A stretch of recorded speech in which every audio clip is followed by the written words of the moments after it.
Livro de Melquisedeque. Introdução. Este texto foi confeccionado em forma de poema, e é uma bela história, que relata toda a criação do universo, incluindo tempos anteriores aos descritos nas escrituras hebraicas e na Bíblia cristã. Capítulo 1. A criação do universo. Antes que existisse uma estrela a brilhar, antes que houvesse anjos a cantar, já havia um céu, o lar do Eterno, o único Yahweh, perfeito em sabedoria, amor e glória, viveu o Eterno uma eternidade, antes de concretizar o seu lindo sonho, na criação do universo. Os incontáveis seres que compõem a criação foram, todos, idealizados com muito carinho. Desde o íntimo átomo às gigantescas galáxias, tudo mereceu sua suprema atenção. Movendo-se com majestade, iniciou sua obra de criação. Suas mãos moldaram primeiramente um mundo de luz, e sobre ele uma montanha fulgurante sobre a qual estaria para sempre firmado o trono do universo. Ao monte sagrado Yahweh denominou Sião. Da base do trono, o Eterno fez jorrar um rio cristalino, para representar a vida que dele fluiria para todas as criaturas. Como sala do trono, criou um lindo paraíso que se estendia por centenas de quilômetros ao redor do monte Sião. Ao paraíso denominou Éden. Ao sul do paraíso, em ambas as margens do rio da vida, foram edificadas numerosas mansões adornadas de pedras preciosas, que se destinavam aos anjos, os ministros do reino da luz. Circundando o Éden e as mansões angelicais, construiu Yahweh uma muralha de jaspe luzente, ao longo da qual podiam ser vistos grandes portais de pérolas. Com alegria, o Eterno contemplou a capital sonhada. Carinhosamente, o Criador a denominou Yahweh Shalom, a cidade da paz. Yahweh estava para trazer à existência a primeira criatura racional. Seria um anjo glorioso, de todos o mais honrado. Adornado pelo brilho das pedras preciosas, esse anjo viveria sobre um monte Sião, como representante do Rei dos Reis diante do universo. Com muito amor, o Criador passou a modelar o primogênito dos anjos. Toda sabedoria aplicou ao formário, fazendo-o perfeito. Com ternura concedeu-lhe a vida. O formoso anjo, como que despertando de um profundo sono, abriu os olhos e contemplou a face de seu autor. Com alegria, o Eterno mostrou-lhe as belezas do paraíso, falando-lhe de seus planos, que começam a se concretizar.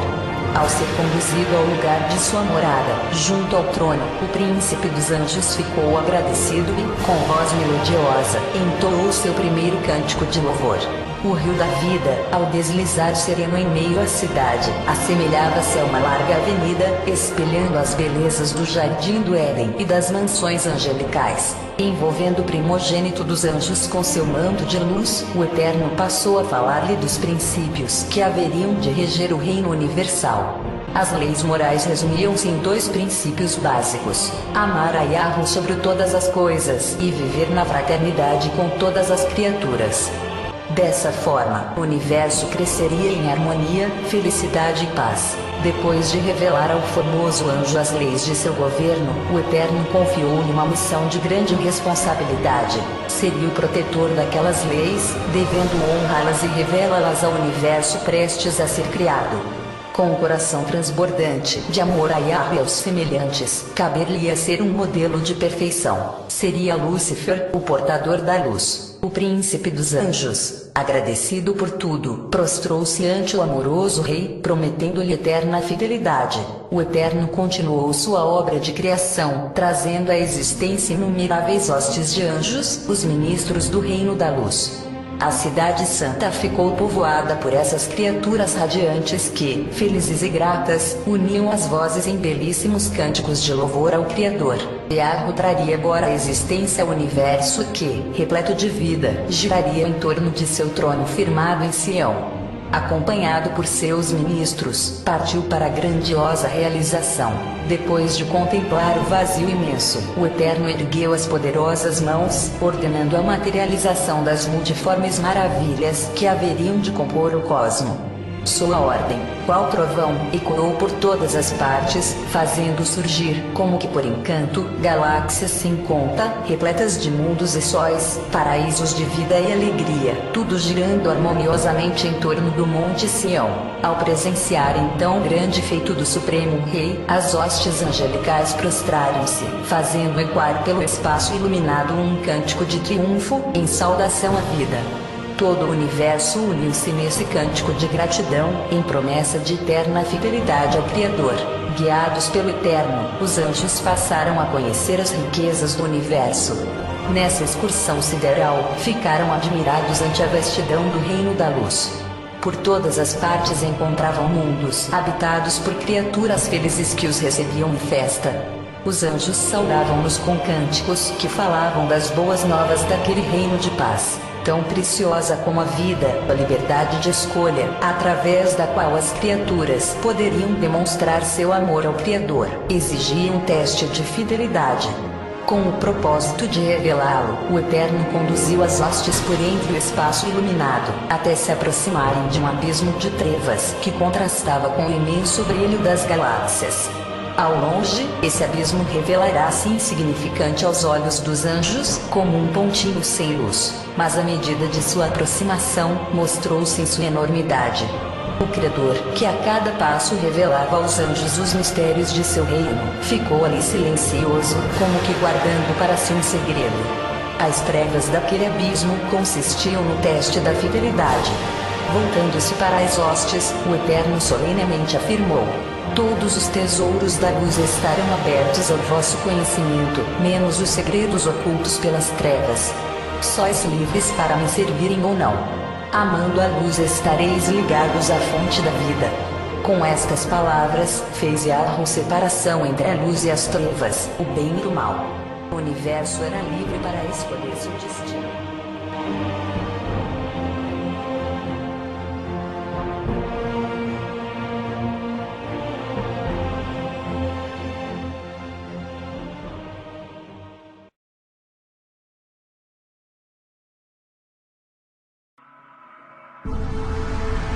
Capítulo 2.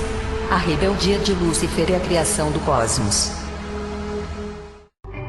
O tão acalentado sonho do Criador se concretizara. Agora, como Pai carinhoso, conduzia as criaturas através de uma eternidade de harmonia e paz.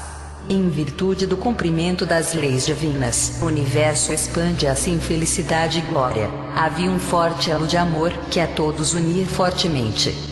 Os seres racionais encontravam indizível prazer em aprender os inesgotáveis tesouros da sabedoria divina, transmitindo-os aos semelhantes. Em Jerusalém, os ministros do reino reuniam-se ante o soberano rei, sempre prontos a cumprir os seus propósitos.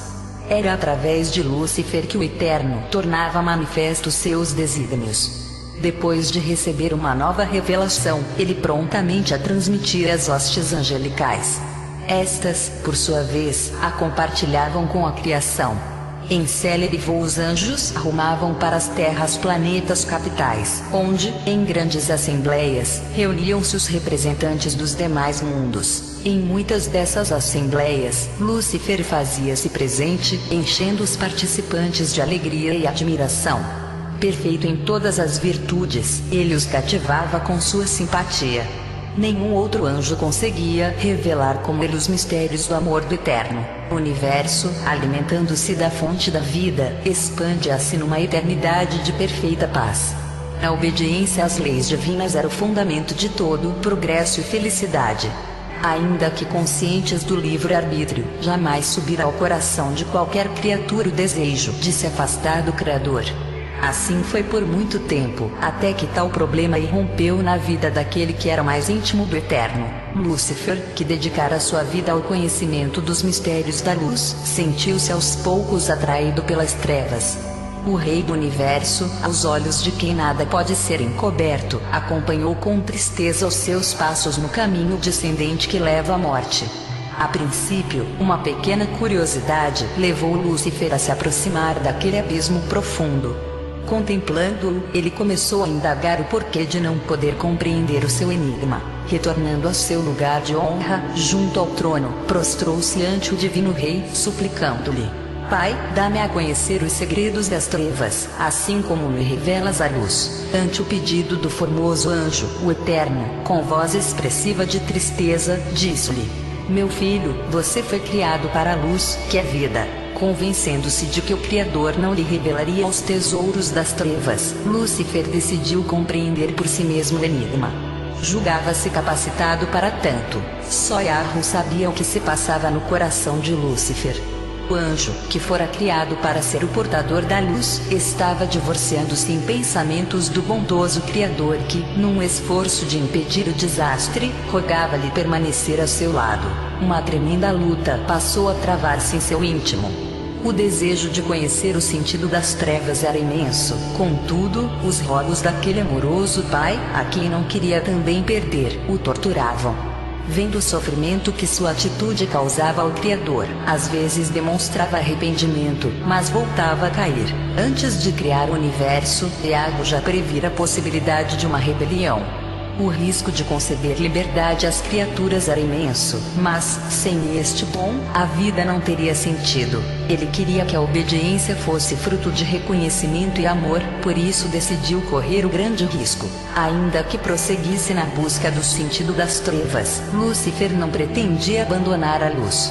Esforçava-se para chegar a uma combinação entre essas partes que, no reino do Eterno, coexistiam separadas. Finalmente, com um sentimento de exaltação, concebeu uma teoria enganosa, que pretendia apresentar ao universo como um novo sistema de governo, superior ao governar do Eterno. Denominou sua lei a ciência do bem e do mal.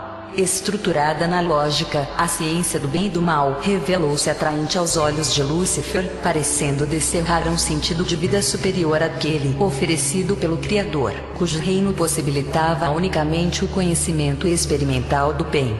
No novo sistema, haveria equilíbrio entre o bem e o mal, entre o amor e o egoísmo, entre a luz e as trevas. Ao longo do tempo em que amadurecer em sua mente a ciência do bem e do mal, Lúcifer soube guardar segredo diante do universo.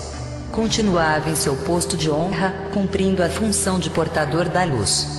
Contudo, por mais que procurasse fingir, seu semblante já não revelava alegria em servir ao Eterno. O Divino Rei, que sofria em silêncio, procurava, por meio de suas revelações de amor, preparar as criaturas racionais para a grande prova que se aproximava.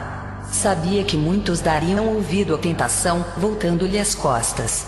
A noite da provação faria sobressair, contudo, os verdadeiros fiéis, aqueles que serviam ao Criador não por interesse, mas por amor. Ao ver que a hora da prova chegara, e que Lúcifer estava pronto para atraí-lo diante do universo, o Eterno, que jamais cessara de revelar os tesouros de sua sabedoria, tornou-se silencioso e contemplativo.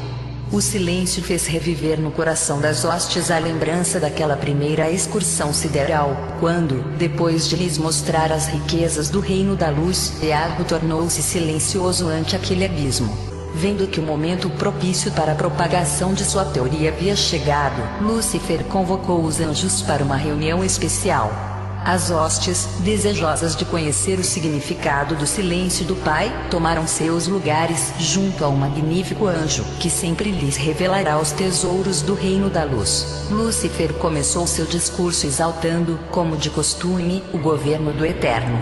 Num amplo retrospecto, lembrou-lhes as grandiosas revelações que os enriqueceram toda aquela eternidade. O silêncio divino apresentou como sendo a indicação de que o universo alcançara a plenitude do conhecimento oriundo da luz.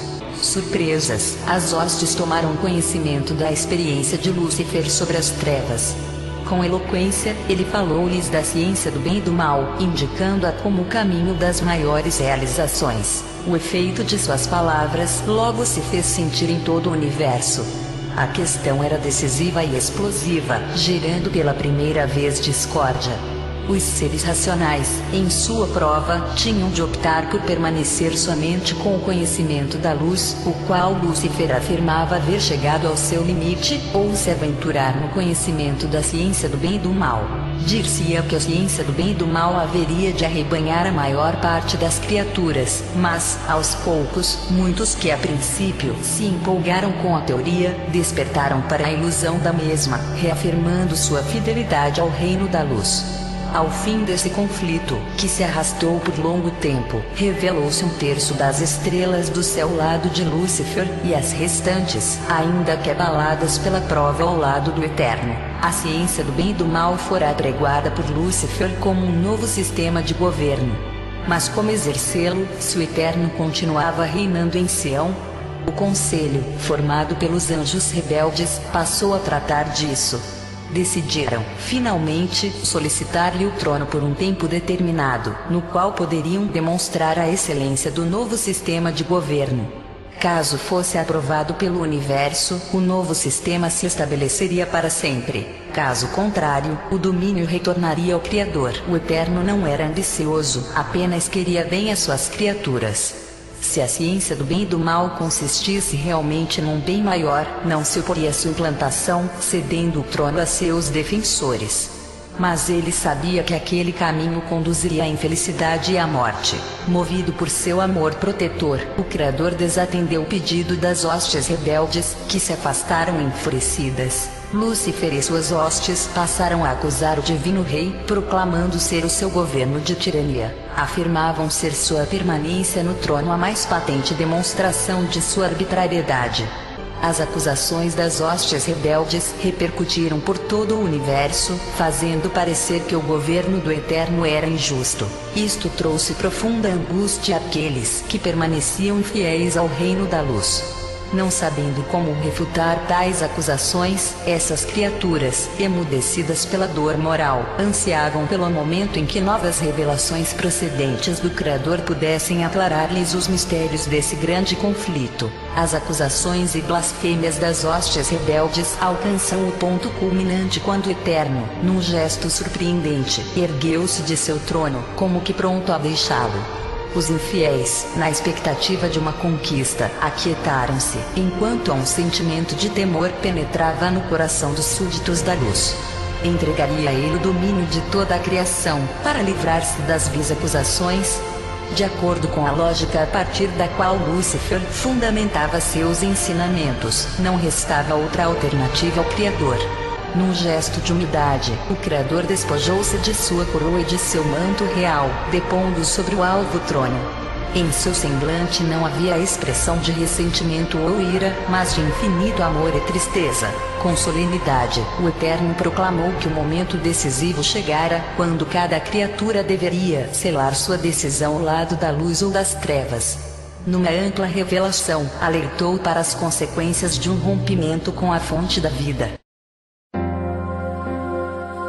Com um olhar de ternura o Criador contemplou seus filhos. Era um olhar de humildade, que cheio de amor, suplicava para que permanecessem ao seu lado. Incontáveis criaturas, emocionadas, corresponderam ao seu olhar de bondade, enquanto uma multidão se manteve cabisbaixa. Lúcifer e seus seguidores estavam conscientes da seriedade daquele momento. Ainda era possível voltar atrás em seus planos, entregando-se arrependidos ao Divino Pai que sempre os amara. Enquanto cabisbaixos consideravam sobre a decisão final, Lúcifer e seus adeptos ouviam o cântico daqueles que, em reconhecimento e gratidão, colocavam-se ao lado do Eterno. A última luta travava-se no coração dos infiéis que, estremecidos, chegaram a pensar em recuar. Finalmente, a lembrança do recente gesto divino, despojando-se da coroa, deu-lhes a certeza de que o governo lhes seria entregue. Vendo que o trono permanecia vazio, Lúcifer e suas hostes,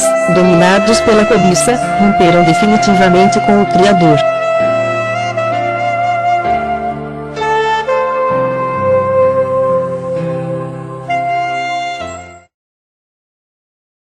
Ao ver um terço dos súditos transpor as divisas da eterna separação, Iago deixou extravasar a dor angustiante que por tanto tempo martirizava seu coração, curvando-se em inconsolável pranto. Contemplando seus filhos rebeldes, ergueu a voz numa lamentação dolorosa.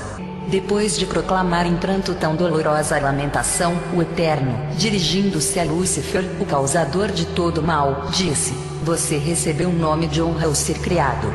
Agora não mais o chamarão Lúcifer, mas Satã, o Senhor das Trevas." Depois de lamentar a perdição das hostes rebeldes, o Eterno, em lentos passos, ausentou-se do jardim do Éden, lugar do trono universal. Onde seria agora a sua morada? As hostes fiéis acompanharam reverentes os seus misteriosos passos de abandono, que pareciam descerrar um futuro difícil, de sofrimentos e humilhações. Ocupariam os rebeldes o divino trono, profanando como domínio do pecado?